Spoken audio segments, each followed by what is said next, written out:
Have और had को कैसे इस्तेमाल करना है।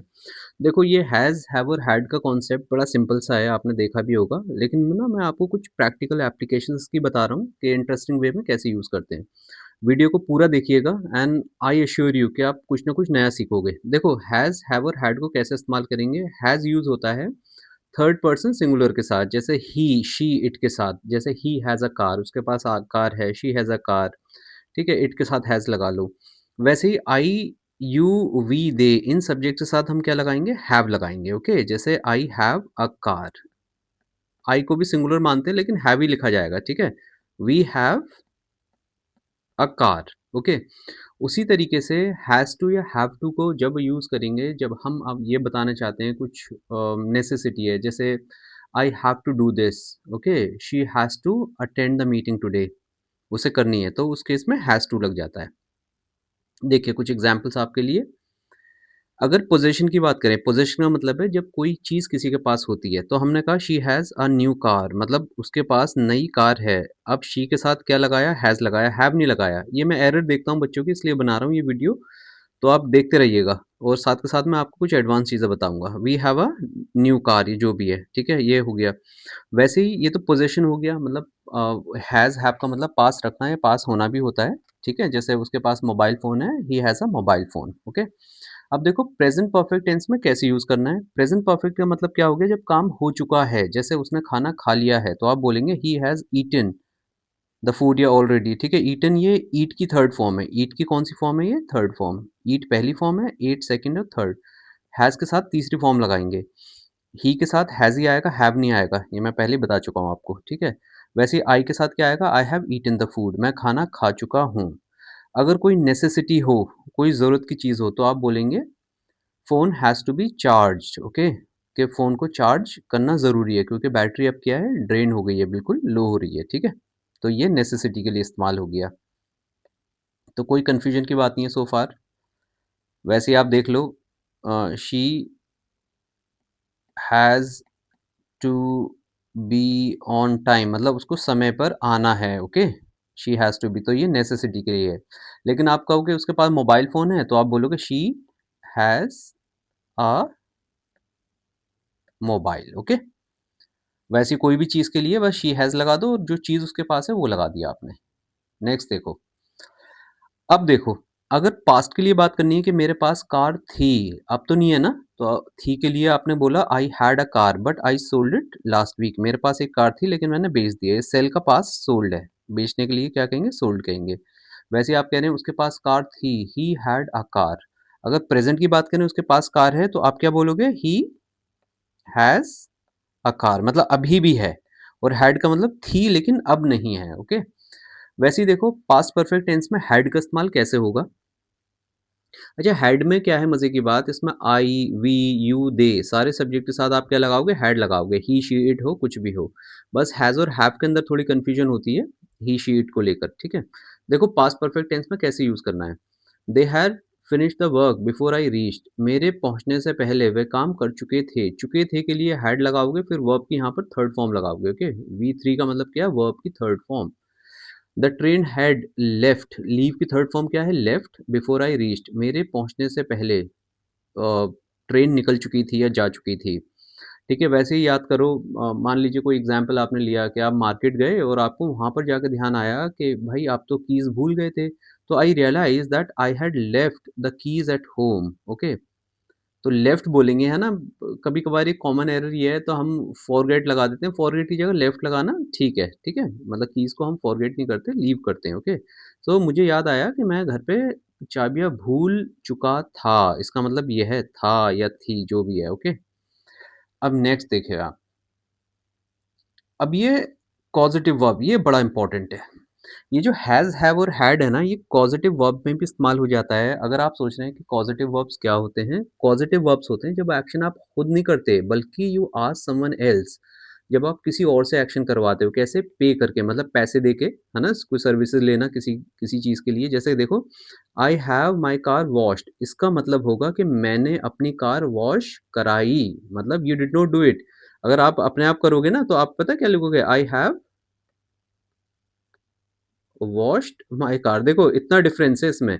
आई हैव वॉश्ड का मतलब है मैं धो चुका हूँ, लेकिन I have my car washed ये एंड में आ जाएगा ना जो वर्ब, इसका मतलब आप समझ जाना कॉज़ेटिव वर्ब है मतलब किसी और से करवाई आपने।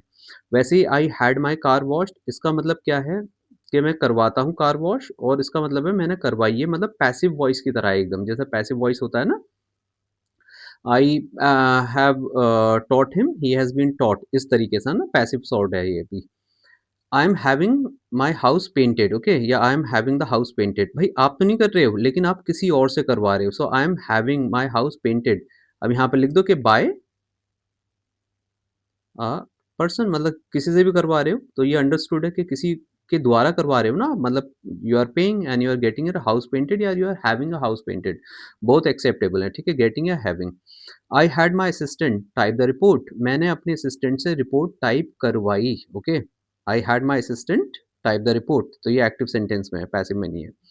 तो देखो यहाँ मैंने लिख भी दिया है it's common for services like hair cuts repair मतलब कि कार वगैरह को रिपेयर या क्लीनिंग का। तो जब हम पे करके कराते हैं देखो हेयर कट वाले भी बता देता हूँ आपको। जैसे आप हेयर कट खुद तो नहीं करते आप नाई से कराते हो या पार्लर में जाते हो सो आप पास्ट के लिए बोलोगे I had my hair cut okay. I had a hair cut है ना ये तो हो गया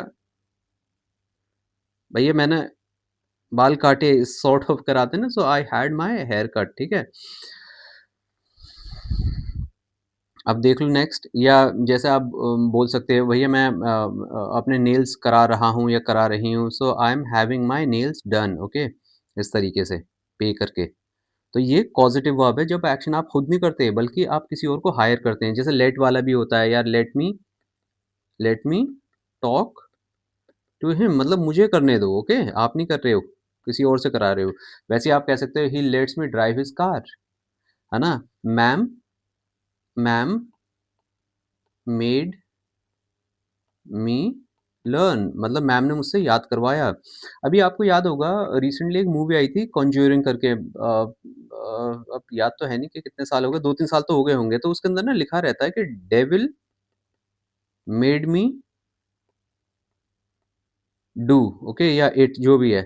सो मतलब कि आपने नहीं करा मतलब डेविल ने कराया वो उसकी जो पंच लाइन है मूवी की वो ये है ठीक है devil made me do it okay. तो कि डेविल ने कराया तो ये मेक वगैरह वहाँ लगाते हैं जब एक्शन आप खुद नहीं करेंगे किसी और से कराएंगे उसी को हम पॉजिटिव वर्ब्स कहते हैं। तो मैं अभी मेरा फोकस सिर्फ हैज़ हैव और हैड पे है तो इसलिए मैं शॉर्ट में बता रहा हूँ आपको।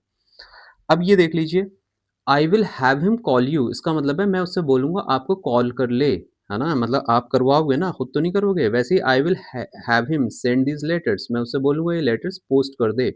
She has her assistant organise the files वो अपने असिस्टेंट से क्या कराती है फाइल्स ऑर्गेनाइज कराती है ओके कराती है करती नहीं है कराती है। तो इस तरीके से हैज़ का इस्तेमाल करते हैं। अब ये देखो हैव और हैड को टुगेदर यूज़ करते हैं। अच्छा एक रैंडम वीडियो में मैं देख रहा था वहाँ पर एक किसी ने लिखा है कि हैड और हैड साथ इस्तेमाल नहीं होता। गाइज़ इसका ध्यान रखना हैड और हैड भी साथ में इस्तेमाल हो जाता है वो भी एग्ज़ाम्पल बता दूँगा मैं। ठीक है? ये पास्ट परफेक्ट की कैटेगरी में आता है। तो देखो पहले हैव और हैड को कैसे इस्तेमाल करना है। हैव यू ईटन ठीक है? या हैव यू हैड तो यहाँ हैड का काम को ईटन का ही काम कर रहा है ये। How long have you had this house ये घर आपके पास कब से है? अगर पास्ट में कोई चीज़ आपने खरीदी अभी भी है ना तो हम ऐसे बोलेंगे how long have you had this house. तो आप इसका आंसर दे सकते हो कि I have had this house for 5 years मेरे पास ये घर 5 साल से है। ठीक है? उसी तरीके से आप कह सकते हो कि have you had a bath इसका मतलब है have you taken a bath okay taken के लिए अब हैड लग गया है। तो इस तरीके से ये हैड का इस्तेमाल हो जाता है। जैसे I have not had a word with him उससे मेरी बात नहीं हुई सॉर्ट ऑफ ऐसे। ठीक है? अच्छा एक और इंटरेस्टिंग चीज़ है हैव की ही आई हैव बीन हैड इसका मतलब होता है कि हम क्या कर दिए गए हैं कि डिसीव्ड कर दिए गए हैं किसी ने हमें लूट लिया है। ठीक है? I have been cheated okay. अरे यार उस मार्केट में गया था और उसने ना ₹10 की चीज़ मुझे ₹100 में बेच दी मतलब आई हैव बीन हैड तो ऐसे करके हम हैड का इस्तेमाल कर सकते हैं मतलब आई हैव बीन हैड ये थोड़ा-सा अनकॉमन सा एक्सप्रेशन है बट आप ये ध्यान रखना अपनी नॉलेज के लिए आई हैव बीन हैड अगर कहीं आ जाए लिखा हुआ तो आप समझ जाना इसका मतलब होता है कि हाँ जी, बेवकूफ़ बना दिया गया है ना? Somebody has cheated. तो अब देखो एक और मतलब इसका हैव का मतलब ना एक अलाउ के लिए भी हो जाता है। अलाउ कैसे? I will have no more of that, या कुछ भी आप कह लो, मतलब that means I will not allow, ठीक है, किसी चीज को अलाउ करना। So I will have no more of that, अगर कोई ऐसे बोल रहा है तो इसका मतलब है कि भैया दे डोंट लाइक जो भी चीज हो रही है, और वो हमें वार्न कर रहे हैं कि भैया ऐसा तो होगा ही नहीं आज के बाद, ये ध्यान रखना इस चीज का।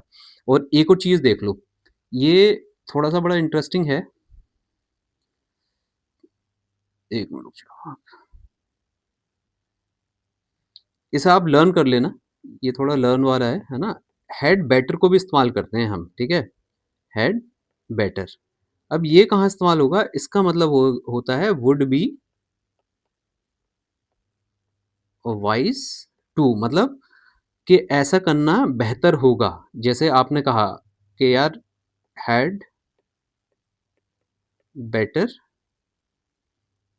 Study for your test, pass हो जाओगे, ठीक है, you had better study for your test, अगर आपके मम्मी पापा कह रहे हैं तो आप वो सब्जेक्ट को ये लगा देंगे यू, कि तुम पढ़ लो यार, यू हैड बेटर स्टडी। तो इसका मतलब देखो, हैड का मतलब पास्ट के लिए तो इसका बोध होता है, देखते हैं तो हम, लेकिन ये पास्ट के लिए नहीं है, अभी प्रेजेंट की बात हो रही है कि यार वुड बी वाइज, अच्छा होगा आप ऐसा कर लो तो, ठीक है, यू हैड बेटर स्टडी, आप टेस्ट है आपका। उसी तरीके से कभी कह रहे हैं भैया लेट हो गए चलो सो जाओ, ठीक है, had better go to bed, ठीक है, I had better go to bed, इसका मतलब है बेहतर होगा मैं अब सोने चला